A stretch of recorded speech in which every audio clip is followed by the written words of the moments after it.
आजको भिडियोमा हामी बीबीएस ओल्ड कोर्सको लागि जुन च्याप्टर रहेछ एकाउन्टिङ फर क्यापिटल बजेटिङ, जसलाई नेपालीमा भन्छ पुँजीगत बजेटिङ लेखाविधि, त्यसको बारेमा आज हामी चर्चा गर्न गइरहेछौँ। र यो हामीलाई इक्जाममा कहिलेकाहीँ डिस्क्रिप्टिभ क्वेसन 10 मार्क्समा अथवा एनालाइटिकल क्वेसन्स 15 मार्कमा सोधेकै हुन्छ। त आज हामी यो भिडियोमा यसको फर्म्याट र यसलाई कसरी क्याल्कुलेसन गर्ने त्यसको स्टेपको बारेमा कुराकानी गर्न गइरहेछौँ। त सबभन्दा पहिला हामी यदि तपाईहरु मेरो च्यानलमा नयाँ हुनुहुन्छ भने कृपया मेरो च्यानललाई सब्स्क्राइब गर्नुहोस्, ताकि तपाईहरुसम्म मेरो भिडियो छिटोभन्दा छिटो पुगोस्।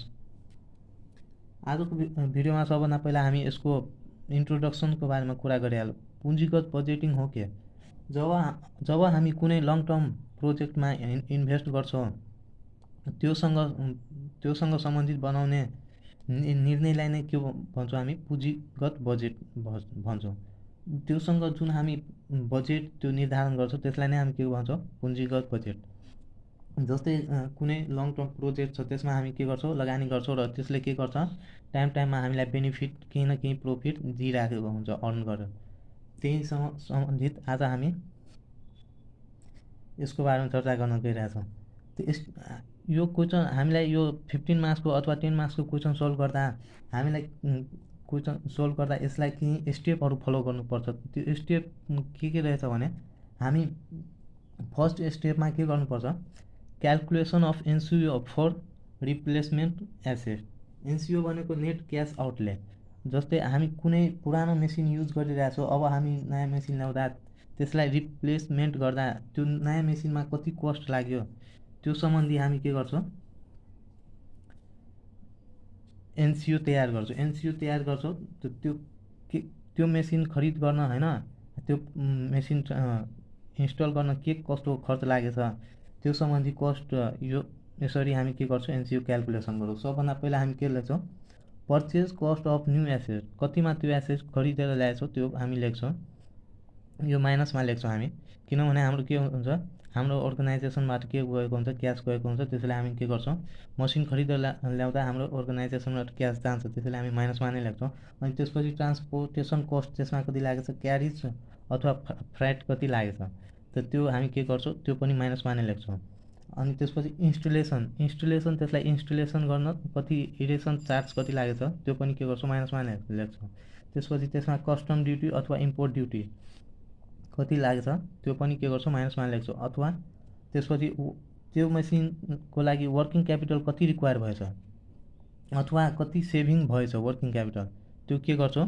यदि वर्किङ क्यापिटल रिक्वायर भएछ भने माइनसमा लेख्छौँ, यदि सेभिङ भएछ भने त्यसलाई के गर्छौँ? हामी प्लसमा लेख्छौँ। अनि त्यसपछि इन्भेस्टमेन्ट ट्याक्स क्रेडिट कति छ त्यो के गर्छौँ? हामी प्लसमा लेख्छौँ यता। अनि cash salvage value of old asset at present कति छ? त्यो ओल्ड एसेटको हाम्रो जुन हामी रिप्लेस गर्यो एसेटलाई, त्यसको क्यास सेल्वेज भ्यालु कति छ प्रेजेन्टमा, त्यो हामी यता के लेख्छौँ? प्लसमा लेख्छौँ। अनि त्यसपछि ट्याक्स लेख्छौँ। Tax on gain or loss on sales of old asset. त्यसपछि हामी यता के लेख्छौँ? ट्याक्स लेख्छौँ। यदि गेन भयो भने हामी के गर्छौँ? ट्याक्स तिर्नुपर्छ।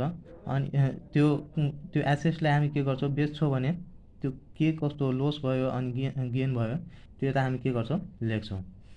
त्यसपछि त्यो क्यापिटल गेन ट्याक्स अनि नर्मल गेन ट्याक्स गरेर हामी के लेख्छौँ? ट्याक्स हैन, त्यो हामी यता के लेख्छौँ? Tax on gain on loss.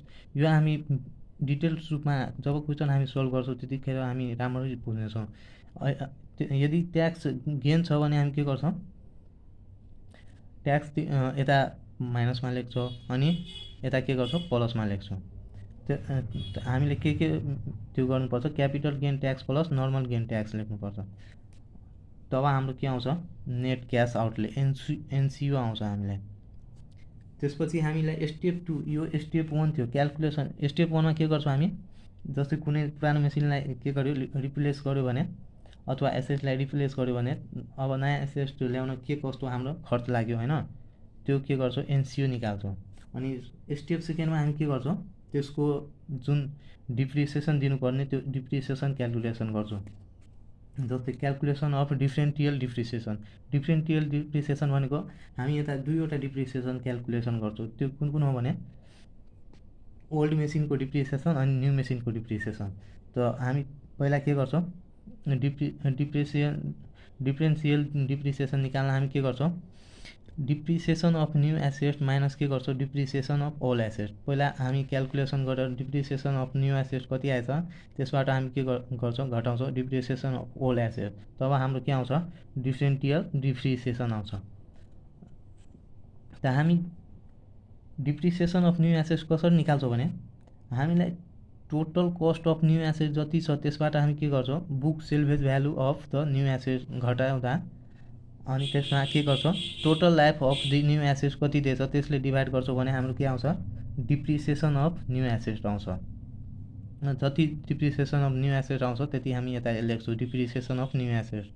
अनि त्यसपछि अर्कोमा हामी डिप्रिसिएसन अफ ओल्ड एसेट कसरी निकाल्छौँ भने टोटल कस्ट अफ ओल्ड एसेटबाट हामी के गर्छौँ, book salvage value of old asset घटाउँछौँ भने हाम्रो के आउँछ, अनि त्यसमा total life of the old एसेट्सले डिभाइड गर्दा हाम्रो के आउँछ, डिप्रिसिएसन अफ ओल्ड एसेट आउँछ। जुन हामी के गर्छौँ, डिप्रिसिएसन अफ न्यू एसेटबाट के गर्छौँ, घटाउँछौँ, तब हाम्रो के आउँछ, डिफ्रेन्टियल डिप्रिसिएसन आउँछ। यदि क्वेसनमा हामीलाई remaining or existing book value and remaining useful life of the old asset are given छ भने त्यति बेला then the amount of annual depreciation of old asset is determine as under. हामी कसरी गर्छौँ, यदि हामीलाई रिमेनिङ भ्यालु बुक भ्यालु अनि existing book value and remaining useful life दिएछ भने ओल्ड एसेटको, तब हामी यसरी के गर्छौँ, डिप्रिसिएसन डिटरमाइन गर्छौँ। त कसरी डिटरमाइन गर्छौँ, remaining book value of old एसेटबाट के गर्छौँ, book salvage value of old asset at end घटाएर हामी के गर्छौँ, त्यसलाई रिमेनिङ युजफुल लाइफ जति बाँकी रहन्छ त्यसको युजफुल लाइफ त्यो लिएर डिभाइड गरेर हामी के गर्छौँ, डिप्रिसिएसन अफ ओल्ड एसेट के गर्छौँ, घटाउँछौँ। यदि क्वेसनमा यस्तो कन्डिसन दिएछ भने त्यसपछि हामीलाई के गर्नुपर्छ, स्टेप 3 क्यालकुलेसन गर्नुपर्छ। त स्टेप 3 कसरी स्टेप 3 मा हामीलाई के क्यालकुलेसन गर्नुपर्छ भने calculation of annual differential CFAT calculation of annual differential CFAT. यो सिएफएटी भनेको cash flow after tax. Annual differential CFAT कसरी क्यालकुलेसन गर्ने भने हामी यता के गर्छौँ, दुटै मेसिनलाई लिन्छौँ, न्यू मेसिन र ओल्ड मेसिन दुटैलाई लिन्छौँ। अनि त्यसपछि यता डिफ्रेन्टियल क्यास फ्लो लिन्छौँ। अनि त्यसपछि हामी के गर्छौँ, एनुअल सेल्स लिन्छौँ, एनुअल सेल्स अथवा रेभेन्यू लिन्छौँ न्यू मेसिनको र ओल्ड मेसिनको। यो हाम्रो क्वेसनमा नै दिएको हुन्छ। अनि त्यसपछि हाम्रो यता यो घटाउँदा न्यू मेसिनबाट ओल्ड मेसिन घटाउँदा हाम्रो के आउँछ, डिफ्रेन्टियल क्यास फ्लो आउँछ। त्यसबाट हामी के गर्छौँ, लेस गर्छौँ क्यास अपरेटिङ एक्सपेन्सेस न्यू मेसिनको अनि ओल्ड मेसिनको। तब यता हाम्रो के आउँछ, डिफ्रेन्टियल क्यास फ्लो आउँछ। अनि त्यसपछि हामी के गर्छौँ, differential earning before depreciation and tax EBDT हामी के गर्छौँ, यता आउँछ हाम्रो यो calculation less cash operating expenses less गरेपछि हाम्रो के आउँछ, differential earning before depreciation and tax आउँछ, इबिडिटी आउँछ। जसलाई के भन्छ, differential earning before depreciation and tax EBDT हामी सर्टकटमा भन्छौँ। त्यसबाट हामी के गर्छौँ, लेस गर्छौँ डिफ्रेन्टियल डिप्रिसिएसन जुन हामी पहिला नै निकालिसकेको हुन्छ डिफ्रेन्टियल डिप्रिसिएसन, त्यो हामी के गर्छौँ, लेस गर्छौँ। त यता जुन स्टेप 2 मा हामी निकालेको हुन्छ डिफ्रेन्टियल डिप्रिसिएसन त्यही यता हामी के गर्छौँ, लेस गर्छौँ केबाट, इबिडिटीबाट। तब हाम्रो के आउँछ, differential earning before tax EBIT आउँछ, डिफ्रेन्टियल अर्निङ बिफोर ट्याक्स आउँछ। अनि त्यसबाट हामी के गर्छौँ, ट्याक्स के गर्छौँ, लेस गर्छौँ। इबिटीलाई मल्टिप्लाई जति क्वेसनमा ट्याक्स रेट दिएछ त्यतिले मल्टिप्लाई गरेर इबिटीलाई हाम्रो के आउँछ, ट्याक्स भ्यालु आउँछ। ट्याक्स भ्यालु यता घटाएर त्यसपछि हाम्रो के आउँछ, डिफ्रेन्टियल अर्निङ आफ्टर ट्याक्स आउँछ, इएटी आउँछ, इएटी अर्निङ आफ्टर ट्याक्स आउँछ। त्यसबाट हामी के गर्छौँ, एड ब्याक डिप्रिसिएसन जुन ब्याक डिप्रिसिएसन छ यो डिफ्रेन्टियल डिप्रिसिएसन छ त्यही यता आएर हामी के गर्छौँ, एड गर्छौँ। तब हाम्रो के आउँछ, स्टेप 3 को annual differential cash flow after tax CFAT आइहाल्छ। त्यसपछि आउँछ हाम्रो स्टेप 4। स्टेप 4 मा के गर्नुपर्छ भने determination of cash CF80 for final year. अन्तिम वर्षमा हामीले के गर्नुपर्छ, CF80 के गर्नुपर्छ, डिटरमाइन गर्नुपर्छ। यसमा पनि के गर्छौँ हामी, दुईटै मेसिनलाई लिन्छौँ, न्यू मेसिन र ओल्ड मेसिनलाई। अनि त्यसपछि डिफ्रेन्स CF यता क्यास फ्लो लेख्छौँ। अनि त्यसपछि यता हामीलाई के गर्नुपर्छ भने बुक सेल्भेज भ्यालु दुईटै मेसिनको लिनुपर्छ। त्यसबाट के गर्नुपर्छ, यता सेल्भेज भ्यालु लिनुपर्छ। अनि दुईटै घटाएर यता हाम्रो के आउँछ, डिफ्रेन्टियल क्यास फ्लो आउँछ। त्यसपछि हामीलाई गेन और लस यता दुईटैबाट घटाउँदा यदि गेन और लस आउँछ यता हाम्रो, त्यसमा अब के गर्छौँ, यता हामी लेख्छौँ डिफ्रेन्टियल क्यास सेल्भेज भ्यालु लेख्छौँ। त्यसमा हामीलाई आउटस्ट्यान्डिङ ट्याक्स अथवा ट्याक्स सेभिङ, यदि हामीलाई नाफा भएछ भने हामीलाई के गर्नुपर्छ, ट्याक्स तिर्नुपर्छ। यदि ट्याक्स तिर्नुपर्छ भने हामी यता प्लस गर्ने, यदि हामीलाई नाफा लसमा गएछ भने हामी के गर्नुपर्छ, ट्याक्स तिर्नु पर्दैन। त ट्याक्स तिर्नु पर्दैन भने हामी के गर्छौँ, यता माइनस गर्छौँ। त्यसपछि हाम्रो के आउँछ, नेट क्यास सेल्भेज भ्यालु आउँछ यता। त्यसमा के गर्छौँ, वर्किङ क्यापिटल रिलिज गर्छौँ। यता रिलिज छ भने हामी के गर्छौँ, यता लेख्छौँ। अनि त्यसबाट एनुअल CF80 स्टेप 3 को के गर्छौँ, यता लेखेर त्यसपछि हाम्रो के आउँछ, cash flow after four final year आइहाल्छ। हाम्रो cash flow after tax four final year के आउँछ, यता आइहाल्छ। त्यसपछि हामी के गर्छौँ, त्यसपछि स्टेप 5 मा हामीलाई के गर्नुपर्छ, calculation of net present value NPV हामीलाई के गर्नुपर्छ, क्यालकुलेसन गर्नुपर्छ। NPV कसरी क्यालकुलेसन गर्छौँ भने हामीलाई इयर दिएकै हुन्छ। अनि त्यसपछि क्यास फ्लो आफ्टर ट्याक्स यता लेख्ने। अनि त्यसपछि यता डिस्काउन्ट फ्याक्टर त्यो टेबलबाट लेखेर यता के गर्छौँ, प्रेजेन्ट भ्यालु हामी लेखेछ। त्यसपछि टोटल प्रेजेन्ट भ्यालु निकालेर हामी के गर्छौँ, त्यसबाट NCO जुन हामी स्टेप 1 मा NCO निकालेको हुन्छौँ त्यही यता घटाउँछौँ। तब हाम्रो के आइहाल्छ, NPV यानि कि नेट प्रेजेन्ट भ्यालु आइहाल्छ। त्यसपछि हाम्रो यो लास्ट स्टेपमा के गर्नुपर्छ, स्टेप 6 मा डिसिजन लेख्नुपर्छ। के को आधारमा लेख्नुपर्छ भने जुन हामी स्टेप 5 मा जुन NPV निकाल्यो, यदि हामीलाई NPV पोजिटिभ आएछ भने हामी के गर्छौँ, प्रोजेक्टलाई एक्सेप्ट गर्छौँ।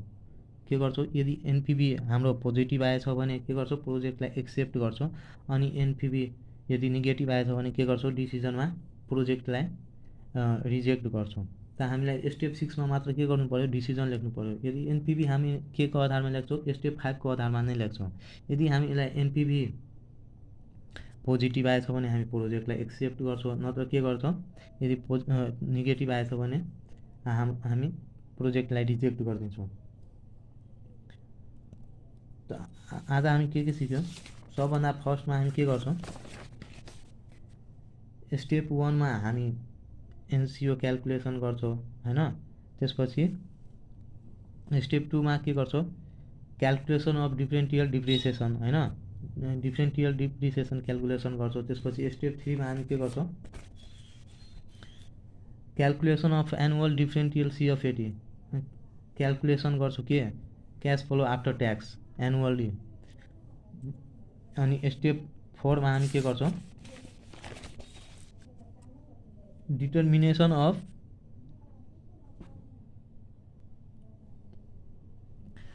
स्टेप 4 मा हामी डिटरमाइन गर्छौँ के को, cash flow after tax for final इयरलाई लिएर हामीले के गर्नुपर्छ, अन्तिम वर्षको क्यास फ्लो आफ्टर ट्याक्स के गर्नुपर्छ, डिटरमाइन गर्नुपर्छ स्टेप 4 मा। त्यसपछि स्टेप 5 मा हामी के गर्छौँ, NPV क्यालकुलेसन गर्छौँ। NPV क्यालकुलेसन गर्छौँ प्रोजेक्टको।